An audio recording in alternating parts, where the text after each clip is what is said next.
देखिए, इस वीडियो में हम जानेंगे कि जो रासायनिक समीकरण होता है उसको संतुलित कैसे किया जाता है ना।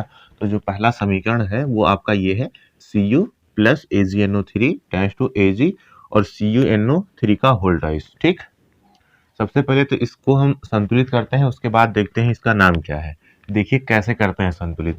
सबसे पहले यहाँ पे हम, जैसे ये हमारा क्या है, अभिकारक है ना, ये हमारा अभिकारक है और ये क्या है, ये उत्पाद है। अभिकारक में कितने तत्व हैं और उत्पाद में कितने हैं, पहले इसको देख लेते हैं। जैसे यहाँ पे कॉपर है तो ये लिखते हैं हम Cu, उसके बाद Ag लिखेंगे, फिर N लिखेंगे, फिर उसके बाद लिखेंगे O। ठीक उसी प्रकार से इसमें भी यहाँ लिख लें, उत्पाद में Cu, फिर Ag, फिर उसके बाद N जिसको नाइट्रोजन कहते हैं, फिर उसके बाद O। ये लिख लिए हम। अब इसमें अभिकारक में देखते हैं कि कॉपर कितना है। देखिए यहाँ पे कॉपर कितना है, 1 है, यहाँ लिख लेते हैं 1। फिर Ag देखते हैं, Ag कितना है, 1 है यहाँ पे, और नाइट्रोजन ए भी 1 ही है, और यहाँ पे ऑक्सीजन 3 है। देखिए यहाँ पे जैसे मान लीजिए आपको कोई संख्या मिले नीचे की तरफ, है ना, जैसे हाइड्रोजन है तो अभी कहा जाए कि हाइड्रोजन कितने हैं, तो हाइड्रोजन 2 है। अगर यही संख्या आगे की तरफ मिले तब पूछे हाइड्रोजन कितना है, तब भी हाइड्रोजन कितना है, 2 है। अगर ये संख्या आगे भी मिले और नीचे भी मिले तो हाइड्रोजन कितना है, तो इसका इसमें गुणा हो जाता है, चाहे जहां लगा हो, अगर आगे लगा है तो गुणा हो जाता है। तो ये कितना हो जाएगा, 4। जैसे यहाँ पे देखिए Ag है और फिर NO3 है। अब इस 3 का गुणा ऐसा नहीं है कि इन सभी में होगा, नहीं, ये केवल इस O के लिए है, ऑक्सीजन के लिए है 3, है ना।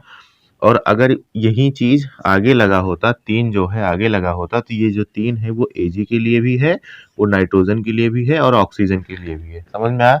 तो इसका गुणा इसमें भी करेंगे, इसमें भी करेंगे, इसमें भी करेंगे। अगर पीछे से कहीं लगा हुआ है, जैसे अभी आपने देखा AgNO3 पीछे से कहीं लगा हुआ है, अगर वो ब्रैकेट के रूप में है ना, जैसे ये चीज देखिए CuNO3 का होल ट्वाइस, अगर वो ब्रैकेट के रूप में है तो ये जो 2 है इसके लिए भी है और इसके लिए भी है। अगर ब्रैकेट में नहीं है तो ये जिसके लिए लगा हुआ, जैसे ऑक्सीजन के लिए लगा हुआ, ऑक्सीजन के पास लगा हुआ है तो ये ऑक्सीजन के लिए ही है। समझ में आया? चलिए अब देखते हैं इसको। यहाँ पे कॉपर कितना है, 1 है। Ag कितना है, ये भी 1 ही है। नाइट्रोजन कितना है, इस 2 की वजह से नाइट्रोजन कितना है, 2। ऑक्सीजन 3 पहले से ही है, 2 पीछे लगा हुआ है, 2 तिहाई 6। यहाँ पे ऑक्सीजन कितना है, 3 है, यहाँ कितना है, 2 है। अगर इसको हम 6 कर दें तब हमारा व्यवस्थित हो जाएगा, है ना। यहाँ पे हम इसको कम नहीं कर सकते हैं। समझ में आया? ना तो द्रव्यमान को उत्पन्न किया जा सकता है, ना ही नष्ट किया जा सकता है। ये द्रव्य विनाशता का नियम है। यहाँ पे जैसा जो है उसको रहने देते हैं। ऐसा नहीं है कि यहाँ पे 6 है और यहाँ पे 3 है तो यहाँ से हम 2 हटा दें, नहीं, तब गलत हो जाएगा। इसको क्या करते हैं, अगर 3 में हम 2 से गुणा कर देंगे तो आ जाएगा हमारा 6, है ना, 2 तिहाई 6। अब आप देखो कि O जो है कहाँ पे है, कॉपर के साथ तो है नहीं, किसके साथ है, यहाँ पे देखो Ag है, फिर N है, फिर O है।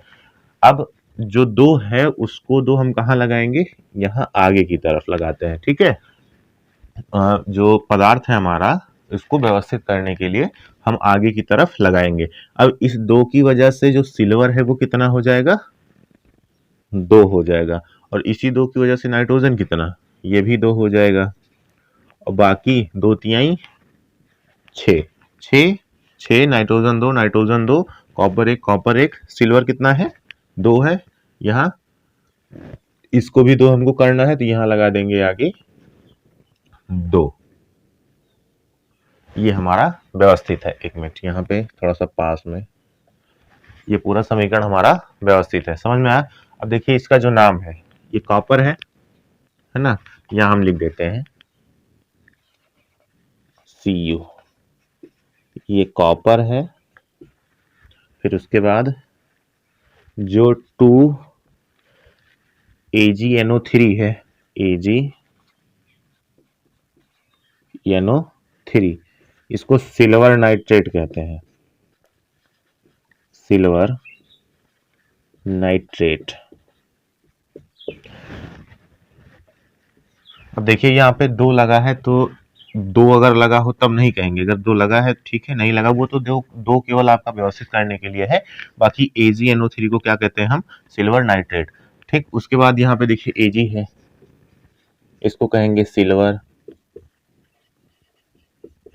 और ये क्या है, कॉपर नाइट्रेट है, CuNO3 का होल ट्वाइस। यहाँ पे इसको भैया लगाना पड़ेगा, अगर कोई मान लीजिए आगे की तरफ है, नंबर आगे तरफ है तो उसको हटा सकते हो, लेकिन अगर पीछे लगा हुआ है तो उसको मत हटाइएगा, नहीं तो गलत हो जाएगा। ये क्या है, कॉपर नाइट्रेट, कॉपर नाइट्रेट लिख लीजिए। देखिए अब दूसरा वाला है ना, यहाँ अभिकारक है, ये उत्पाद है, तो इसको भी हमको व्यवस्थित करना है। तो जैसा भी हमने पहला वाला किया वैसे इसको भी कर लेते हैं। यहाँ पे लिखते हैं सोडियम, है ना, उसके बाद लिखेंगे हाइड्रोजन, फिर उसके बाद ऑक्सीजन, है ना। जैसे आप आवर्त सारणी में देखो जितने एलिमेंट है ना, उसी के हिसाब से इसको हम लिखते हैं। जैसे अब ये नहीं है कि H2O साथ में है तो इकट्ठे हम H2O लिख दें, नहीं, आवर्त सारणी के हिसाब से लिखते हैं कि हाइड्रोजन है, नाइट्रोजन है, सोडियम है, उस तरीके से लिखा जाता है ना। जैसे यहाँ पे सोडियम है, यहाँ पे हाइड्रोजन, यहाँ पे ऑक्सीजन। वैसा नहीं है कि यहाँ पे यन अलग कर दें और ए अलग कर दें, नहीं, आवर्त सारणी में यन और ए को दोनों को एक साथ रखा जाता है, उसको क्या कहते हैं, सोडियम। तो यहाँ पे हम दोनों को एक साथ रखे हैं जो कि सोडियम है। ठीक उसी प्रकार से यहाँ भी देख लेते हैं, Na है, फिर उसके बाद यहाँ पे हाइड्रोजन है ना, फिर क्या है, ऑक्सीजन। अब यहाँ पे देखिए एक हाइड्रोजन यहाँ है, 2 हाइड्रोजन यहाँ है, हमने अलग अलग नहीं लिखा, है ना। इसमें क्या होता है, अगर उत्पाद में या फिर अभिकारक में एक से अधिक हो तत्व, है ना, जैसे प्लस के इधर भी हो और प्लस के इधर भी हो, तो उसको क्या करते हैं, एक साथ जोड़ लेते हैं। अब यहाँ पे सोडियम देखो कितना है, 1 है, हाइड्रोजन कितना, इस 2 की वजह से कितना है, 2 है, ऑक्सीजन कितना है, 1 है, यहाँ पे सोडियम कितना, 1, हाइड्रोजन 2 ये और 1 ये, 3, और ऑक्सीजन कितना, 1। बाकी तो सब व्यवस्थित है, लेकिन हाइड्रोजन आप देखो यहाँ 3 है, यहाँ 2 है, ना तो यहाँ कम कर सकते हैं ना यहाँ कम कर सकते हैं, है ना। अब क्या करें इसको हम, है ना, अगर हम यहाँ पे 2 से गुणा कर दें तो 2 दूना कितना हो जाएगा, 4, समझ में आया। यहाँ करेंगे 2 से गुणा तो 2 दूना 4, 1 5 हो जाएगा, है ना, गलत हो जाएगा। अगर वही 2 का गुणा हम यहाँ कर दें तो 2 इसमें जाकर के गुणा होगा, तो 2 हाइड्रोजन इसका और 2 हाइड्रोजन इसका, कितना हो गया, 4, है ना। तो यहाँ पे हम क्या करते हैं, आगे की तरफ यहाँ 2 लगाते हैं और इस 2 की वजह से हाइड्रोजन 2 और 2 ये, कितना हो गया, 4। और उसके बाद यहाँ पे लगाएंगे हम 2, 2 दूना 4, हाइड्रोजन कितना हो गया हमारा, 4। लेकिन आप देखो इस 2 की वजह से सोडियम कितना, 2 हो गया, ऑक्सीजन कितना, 2 हो गया, है ना। और इसी 2 की वजह से ऑक्सीजन, यहाँ पे देखो इस 2 का गुणा इसमें भी होगा तो ये कितना हो गया, 2। सोडियम हमारा बचा हुआ है, इसको भी हम कर देते हैं आगे नंबर लगा करके 2, समझ में आया। अब देखिए यहाँ पे ये सोडियम है, ये जल है, ये सोडियम हाइड्रोक्साइड है, ये हाइड्रोजन गैस है। यहाँ पे हम इसको लिख देते हैं, सोडियम है, फिर उसके बाद H2O, इसको तो सभी लोग जानते हो, जल है ना। हमने कहा आगे की तरफ अगर नंबर लगा है तो उसको हटा दीजिए, वो केवल व्यवस्थित करने के लिए है, लेकिन अगर पीछे लगा है तो उसको मत हटाइए। यहां पे देखिए NaOH, ये क्या है, सोडियम हाइड्रोक्साइड, सोडियम हाइड्रोक्साइड। फिर उसके बाद ये हाइड्रोजन गैस है H2,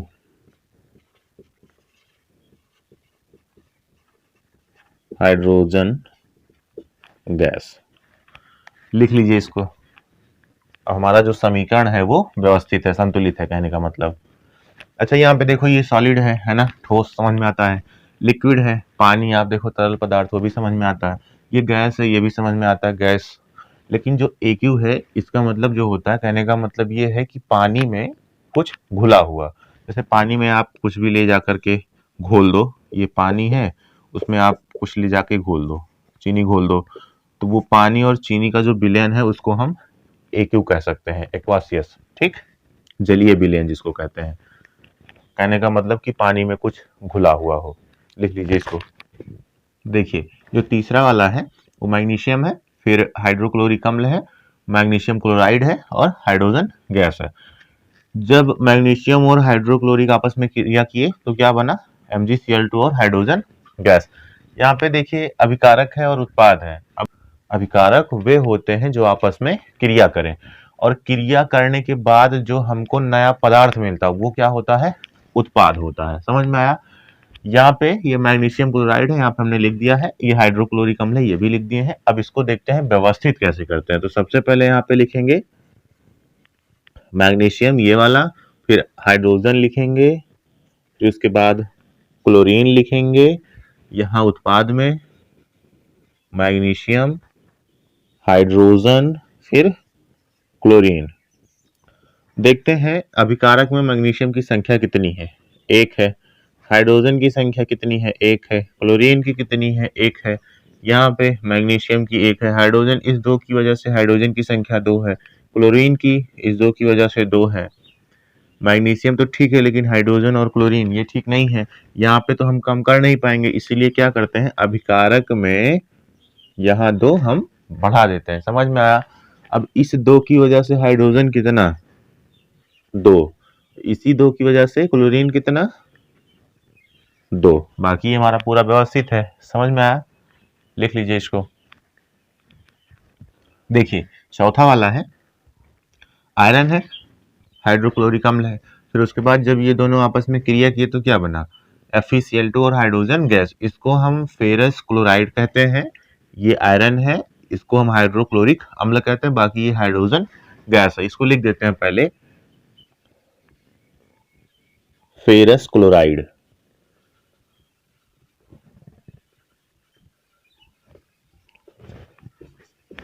ये हाइड्रोक्लोरिक अम्ल अभी पीछे वाले में हमने बताया।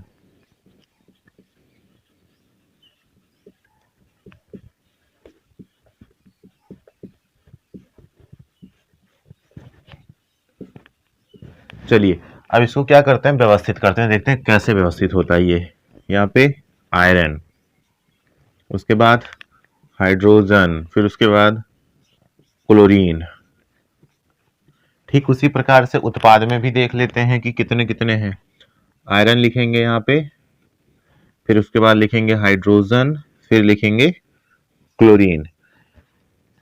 उत्पाद में देखो आयरन कितना है? एक है। हाइड्रोजन कितना? इस दो की वजह से दो है। क्लोरीन कितना है? दो है। आयरन एक, हाइड्रोजन आप देखो एक, क्लोरीन कितना है?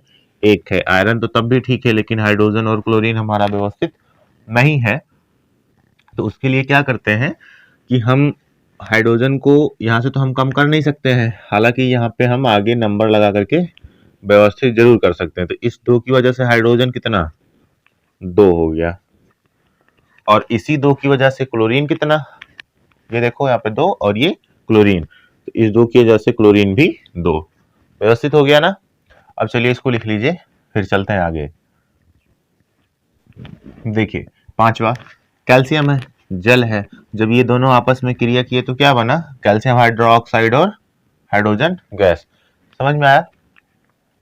चलिए इसको देखते हैं, व्यवस्थित करते हैं। सबसे पहले तो आप नाम लिख लो, इसको कैल्शियम बोलते हैं, इसको जल बोलते हैं, ये हाइड्रोजन गैस है, बाकी ये इसको लिख देते हैं बड़ा है कैल्शियम हाइड्रोक्साइड।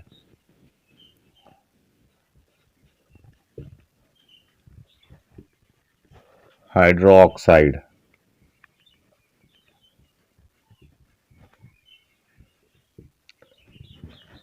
समझ में आया? चलिए इसको तो हो गया, अब इसको व्यवस्थित करते हैं हम।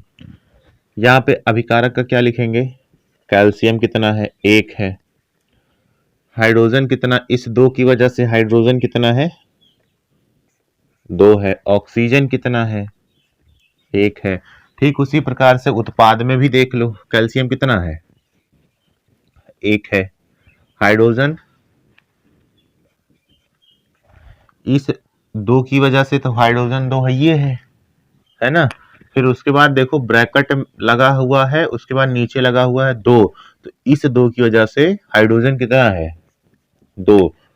इसी दो का इसमें भी देखेंगे, ऑक्सीजन का भी हमने कहा था अगर ब्रैकेट के रूप में इस तरीके से लगा हुआ है तो इस दो का गुणा इसमें भी होगा और इसमें भी होगा, और दो ये और दो ये बीच में प्लस है, दो दूना चार। हाइड्रोजन कितना है, चार, और ऑक्सीजन कितना है, दो है।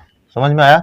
अब यहाँ पे देखो कैल्शियम तो तब भी ठीक है, लेकिन हाइड्रोजन और ऑक्सीजन गड़बड़ है थोड़ा बहुत, तो यहाँ पे तो कम कर नहीं सकते, यहीं पे हम बढ़ा सकते हैं। समझ में आया। देखो हाइड्रोजन के सामने यहाँ पे जल के सामने दो लगा देंगे तो दो दूना हाइड्रोजन चार हो जाएगा, और इस दो की वजह से ऑक्सीजन कितना हो जाएगा, दो। लो हो गया व्यवस्थित। समझ में आया। चलिए लिखिए इसको। छठा है CH4 है, उसके बाद क्या है Cl2 है। जब ये दोनों आपस में क्रिया किए तो क्या बना, CH3Cl और HCl है ना, हाइड्रोक्लोरिक अम्ल। इसको मेथेन बोलते हैं, ये क्लोरीन गैस है, इसको मेथिल क्लोराइड बोलेंगे। ये हमारा क्या है, हाइड्रोक्लोरिक अम्ल, जो कि सारे के सारे गैस में ही है। तो व्यवस्थित करते हैं भैया। चलिए कार्बन कितना है, एक है। हाइड्रोजन कितना है, चार है। क्लोरीन दो है। अब यहाँ पे जैसे CH4 है तो इसको मेथेन बोलते हैं, है ना। तो इसको साथ में हमने क्यों नहीं लिया, क्योंकि अभी पीछे हमने बताया कि जो आवर्त सारणी है उसके हिसाब से हम इसको व्यवस्थित करते हैं। कहीं आपको CH कहीं एक साथ दिखा होगा, कहीं नहीं दिखा होगा, NA दिखा होगा, AG दिखा होगा, AL दिखा होगा, CA दिखा होगा, ZN दिखा होगा, और जब भी दिखा होगा तो कैपिटल के साथ स्मॉल दिखा होगा आवर्त सारणी में। दोनों कैपिटल भैया नहीं दिखे होंगे, आप मानिए, है ना, दोनों कैपिटल नहीं दिखे होंगे। अगर कैपिटल के साथ स्मॉल है तो उसको आप जोड़ लीजिए, और अगर अलग अलग है, कैपिटल कैपिटल है, तो उसको आप अलग अलग रखिए, क्योंकि आपको आवर्त सारणी में जब आप देखोगे आपको मिलेगा कि कैपिटल के साथ जितने भी लेटर हैं, दो हैं अगर, तो कैपिटल के साथ स्मॉल लगे हुए हैं। समझ में आया, ना कि कैपिटल के साथ कैपिटल लगा हुआ है। तो इसको हटाते हैं यहाँ पे और हम देखते हैं अपना कार्यक्रम। चलिए यहाँ देखते हैं कार्बन कितना है, एक है। हाइड्रोजन कितना, तीन यहाँ, एक यहाँ, चार। क्लोरीन कितना है, एक यहाँ, एक यहाँ, दो। हमको तो लग रहा है तो सारा का सारा व्यवस्थित ही है। क्लोरीन है ना, मेथिन गैस क्लोरीन, और ये मेथिल क्लोराइड है, मेथिल क्लोराइड, ये भी गैस में है। ये हाइड्रोक्लोरिक अम्ल है।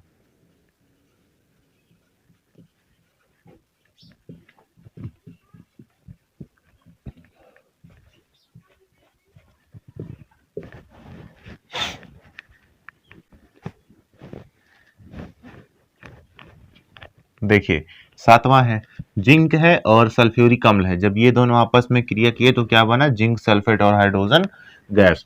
यहाँ पे इसको लिख देते हैं सल्फ्यूरिक अम्ल।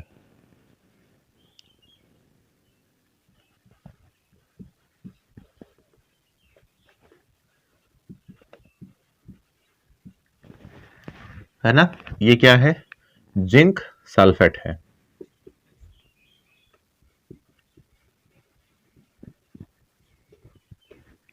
बाकी ये तो हाइड्रोजन गैस है भैया, है ना। इसको सल्फ्यूरिक अम्ल और सांद्र सल्फ्यूरिक अम्ल भी कहते हैं, आप सभी लोग जानते हो। अच्छा, क्या सांद्र का मतलब आप समझते हो कि सांद्र सल्फ्यूरिक अम्ल है ना, या फिर तनु सल्फ्यूरिक अम्ल? ज्यादातर तो हमको सांद्र ही मिलता है, सांद्र सल्फ्यूरिक अम्ल। तनु कहीं कहीं मिलता है। सांद्र मतलब ये भैया कि गाढ़ापन है, ककई देखो, ककई गुड़ वाला, वो एकदम सांद्र, एकदम गाढ़ा है। और जो तनु है, तनु, तनु मतलब पतला, जैसे पानी में आप चीनी घोल दो, पतला है। उसी पानी में चीनी आप अधिक मात्रा में डाल करके चाशनी बना दो तो क्या हो गया, सांद्र हो गया, गाढ़ा हो गया। समझ में आया। इसको सांद्र सल्फ्यूरिक अम्ल और सल्फ्यूरिक अम्ल भी कहते हैं। तो यहाँ पे जिंक की जो क्रिया है वो सल्फ्यूरिक अम्ल के साथ हो रही है। यहाँ पे सांद्र या फिर तरु नहीं बताया गया है, आप इसको देखिए। फिर उसके बाद यहाँ पे हम देखते हैं व्यवस्थित करने के लिए Zn लिखते हैं जिंक, हाइड्रोजन लिखेंगे, जिंक कितना है, एक है, ये हमारा AQ में है। हाइड्रोजन कितना है, 2 है। सल्फर कितना है, 1 है। ऑक्सीजन कितना है, 4 है। ठीक उसी प्रकार से यहाँ पे जिंक कितना है, 1 है। हाइड्रोजन कितना, इस 2 की वजह से कितना है, 2 है। सल्फर कितना है, 1 है। ऑक्सीजन कितना है, 4 है। 4 1 2 1, ये भी पूरा पूरा व्यवस्थित है। समझ में आया? चलिए लिखिए इसको भी।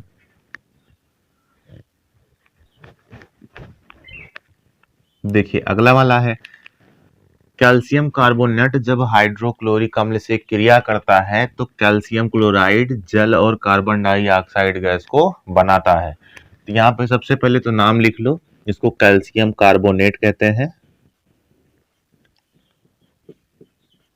कैल्शियम कार्बोनेट, ये हाइड्रोक्लोरिक अम्ल है।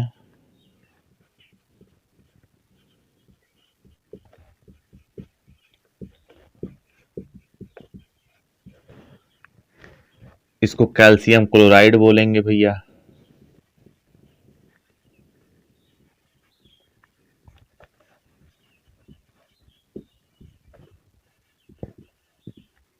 बाकी ये जल है, ये कार्बन डाइऑक्साइड गैस है, लिख देते हैं इसको भी, जल और कार्बन डाइऑक्साइड गैस।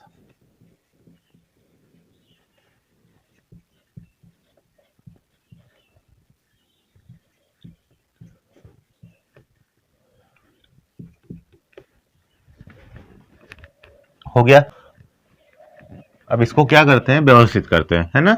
यहाँ पे हमने कहा था कि कैपिटल के साथ अगर स्मॉल है तो उसको साथ लिख लो। जैसे सी के साथ, सी के साथ ए क्या है, स्मॉल में है, तो इसको लिखेंगे साथ में। तो ये क्या है, हमारा कैल्शियम है। फिर क्या है, यहाँ देखेंगे कार्बन, फिर क्या है, ऑक्सीजन, फिर उसके बाद देखो हाइड्रोजन है, फिर उसके बाद क्या है, क्लोरीन है।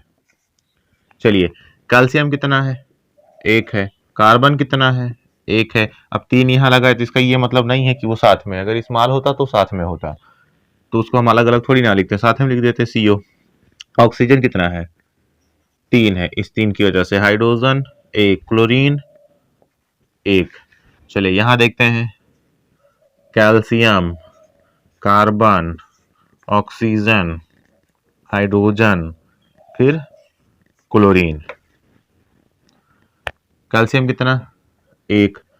कार्बन कितना, 1। ऑक्सीजन 2 यहाँ, 1 यहाँ, 3। हाइड्रोजन कितना, 2। कैल्शियम कितना, कैल्शियम है, क्लोरीन है, कितना है, इस 2 की वजह से 2। चलिए कैल्शियम व्यवस्थित है, कार्बन व्यवस्थित है, ऑक्सीजन भी व्यवस्थित है, हाइड्रोजन देखो 2 है, यहाँ पे कितना है, 1 है। तो यहाँ क्या करेंगे, लगाएंगे हम आगे की तरफ 2। इस 2 की वजह से हाइड्रोजन कितना, 2। यहाँ पे हाइड्रोजन 2, काम खत्म इनका।